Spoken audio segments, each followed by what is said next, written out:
Саламатсыздарбы, урматтуу адабият ишкилоздору.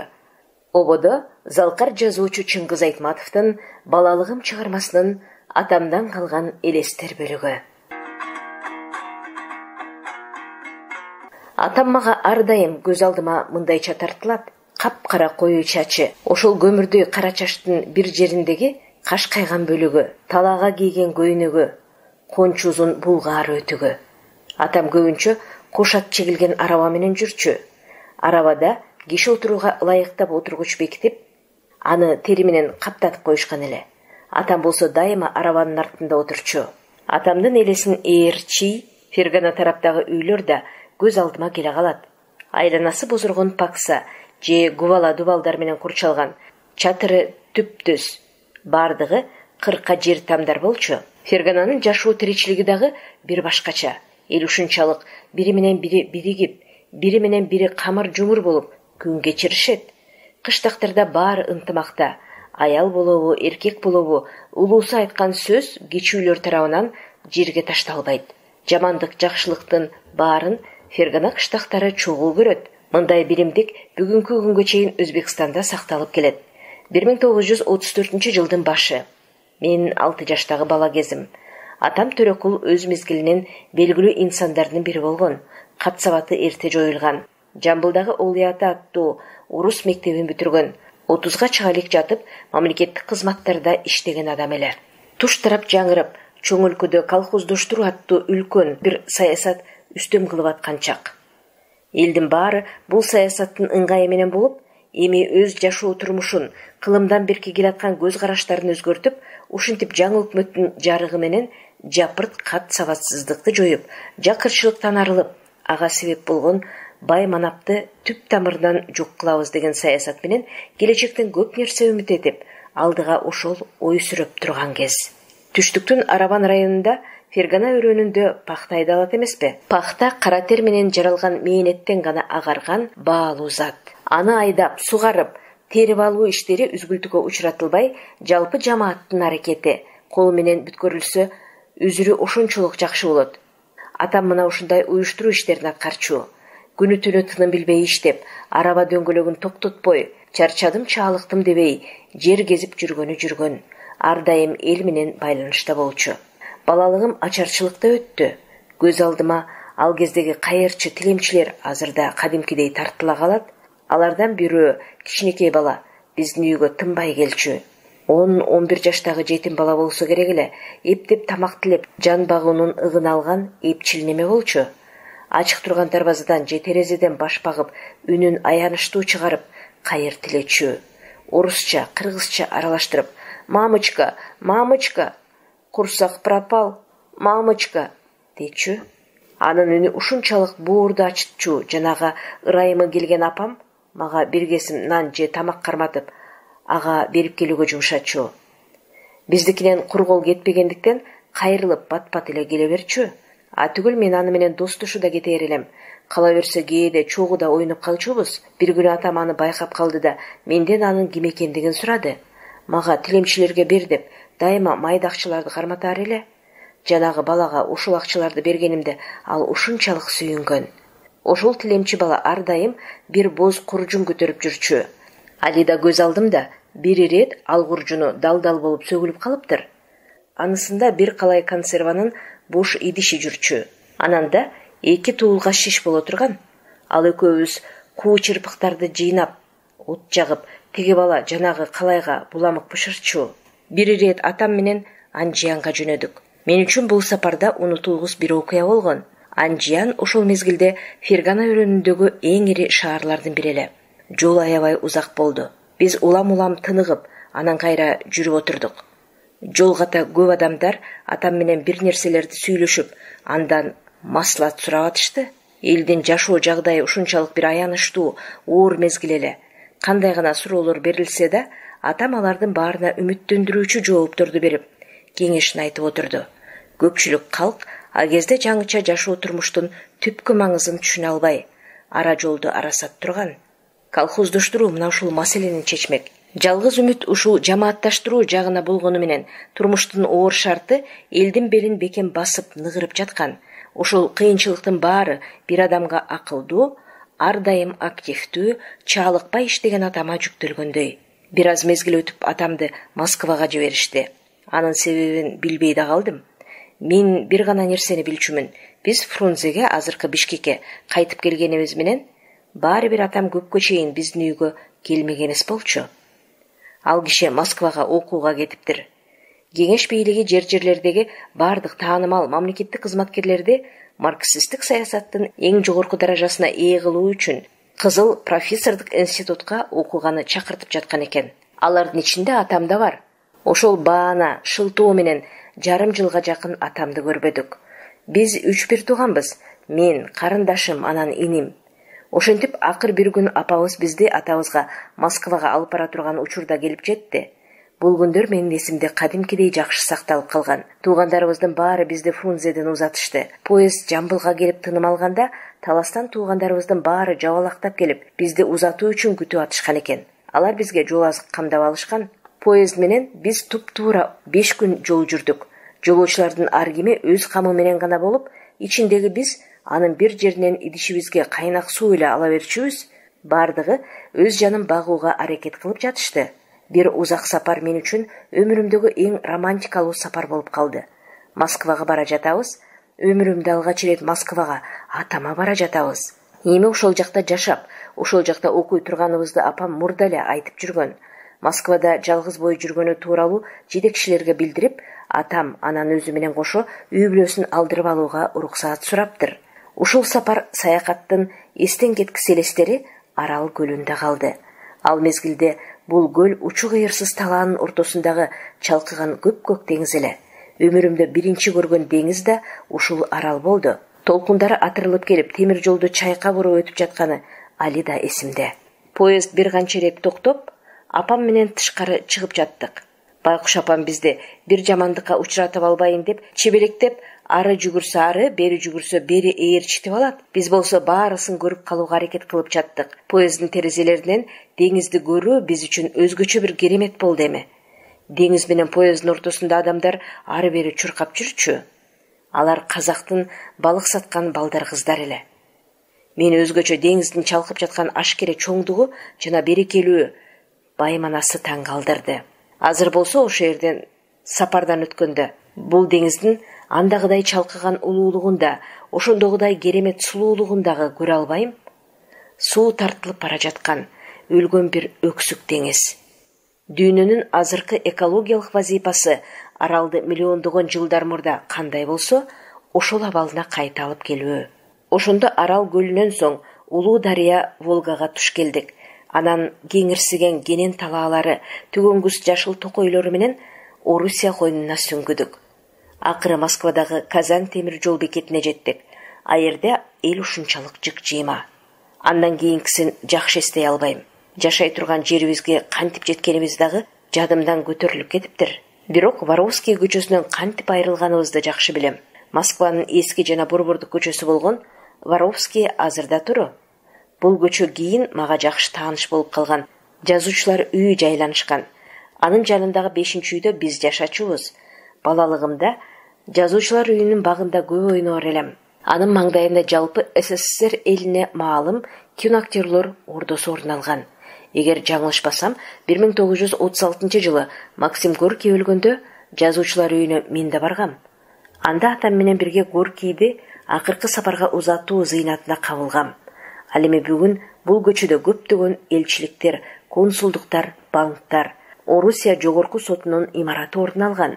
Жазуучулар союзунун имаратынын маңдайында актерлор үйү мурдагы калыбында турат.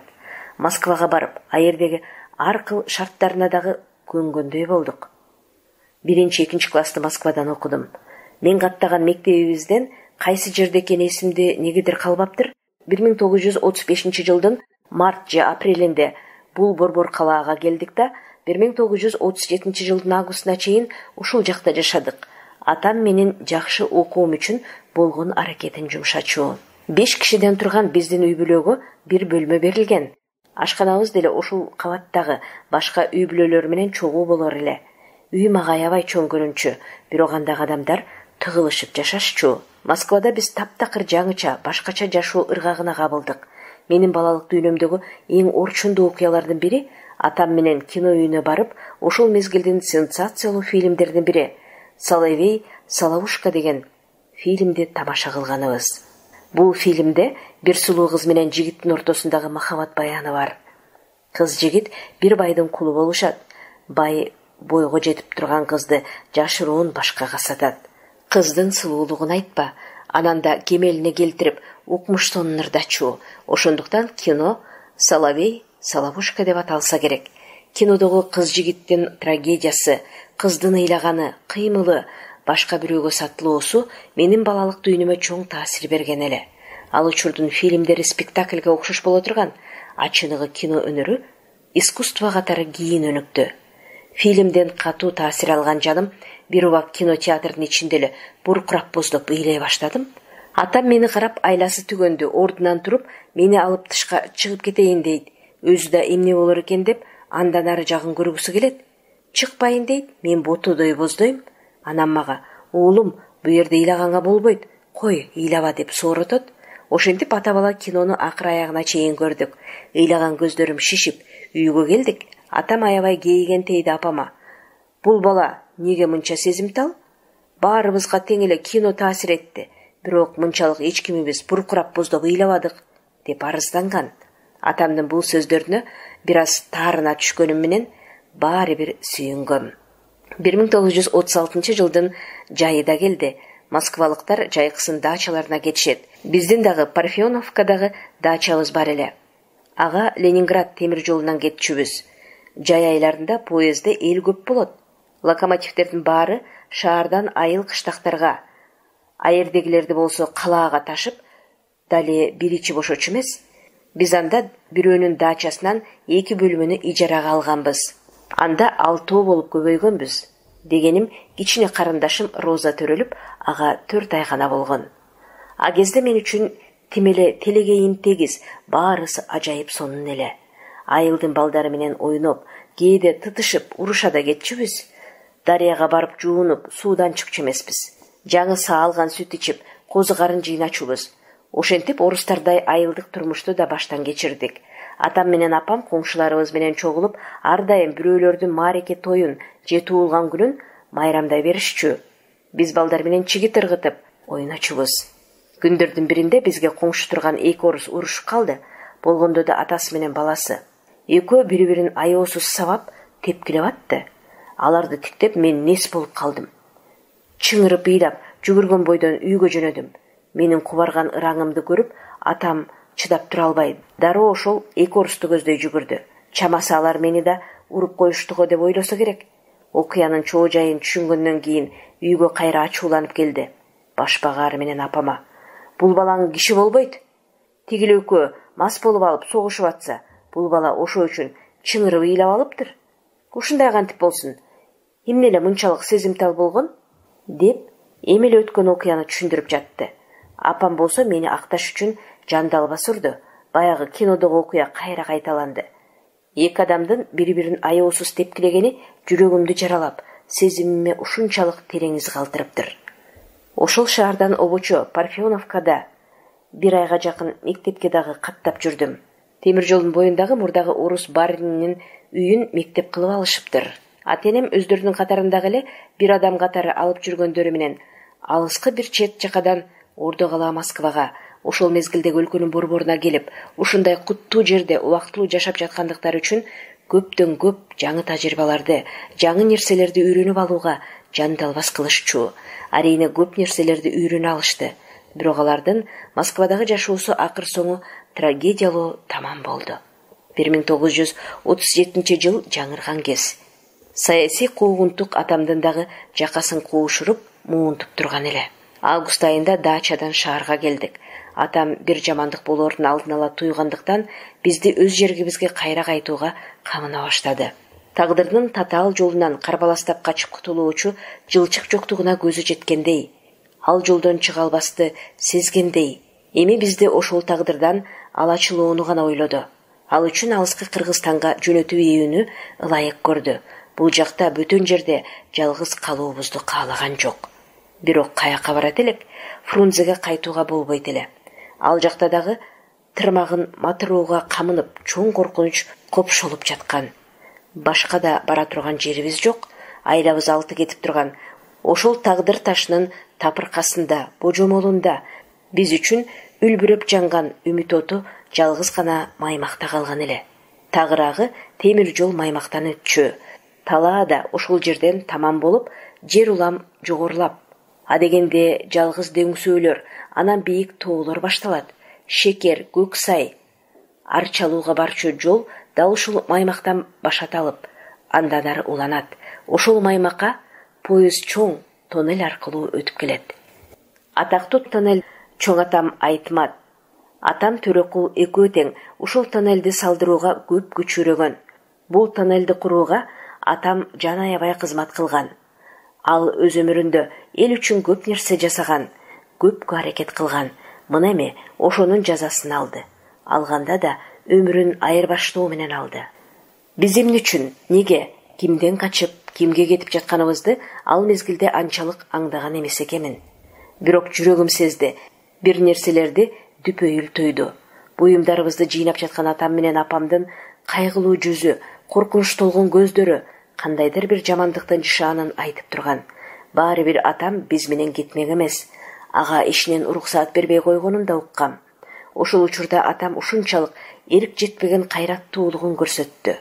Бизди элибизге кечүү иниси Рыскул беке жиберди. Кудай жалгап, а кезде ал тирүү. 1937 жылдын август айынын акыркы күндөрүндө буюмдарыбыздын көбүн сатып, керектүүлөрүн жыйнап, апам 6 айлык карындашым Роза болуп, 4 тууган кайра жолго чыктык. Атам бизди Казань вокзалынан узатты. Поезд жүрүп баратканда да эшиктер ачык болчу. Вагондордун бирөө этияты шартка деп кошумча турган экен. Купелериндеги керебеттер 2 кабаттуу. Атам бизди ошондой жайлардын бирине жайгаштырды. Коштошту. Апамдын ошондогу көз жашын, атамдын өзүн-өзү чымырканып кармап турган олбурлуу кебетесин ошол али да көз алдыман өчүрбөй келем. Ошондо вагондо эл көп эле, бири-бири менен тыгылышып, жолоочулар өз купелерине жете албай издеп жүрүшкөн. Менин атам болсо ошондо жылып бараткан поезд бир далайга узап кеткиче, андан калбай поезд менен кошо чуркап баратты да, ошол баратышында бизге кол булгалай берди. Мен купенин керебетинин үстүнкү кабатында элем. Баарысын сезип туйдум. Бири-бирибизди мындан ары көрбөшүбүздү да билгендей болдум. Ошондонго буркурап ыйлай бердим. Көзгө сайса көрүнгүс караңгы түндү как жарып өксүп жаттым. Апам гана улам туруп мени сооротот, жалбарат. Жалгыз эмеспиз, уулум. Карачы, элдер бар, жалгыз эмеспиз. Атамдан мына ушинтип алыстадык. Казакстандан өтүп бара жатканда поездге казактар отурду. Алар биздин абалыбызды угуп, мени сооротуп, жубатып баратышты. Кайрадан Арал көлүн бойлоп жол жүрдүк. Мекенибизге кайттык, кыйын турмушка кайттык. 1937 жылдын 1-сентябрын өмүр бою унутпаймын. 5 күндөн кийин түнкү саат 2 чамасында көздөгөн маймак станциясына келип жеттик. Туугандарыбыз бизди күтүп жатышыптыр. Алар даярдаган арабаларына салды да, биз шекерди көздөй жөнөдүк. Ата журтубузга, шекерибизге. Ошентип, шекерде жашап калдык. Сиздер залкар жазуучу Чыңгыз Айтматовдун Балалыгым чыгармасынын Атамдан калган элестер бөлүгүн уктуңуздар. Окуган Кипариса Сурахманова.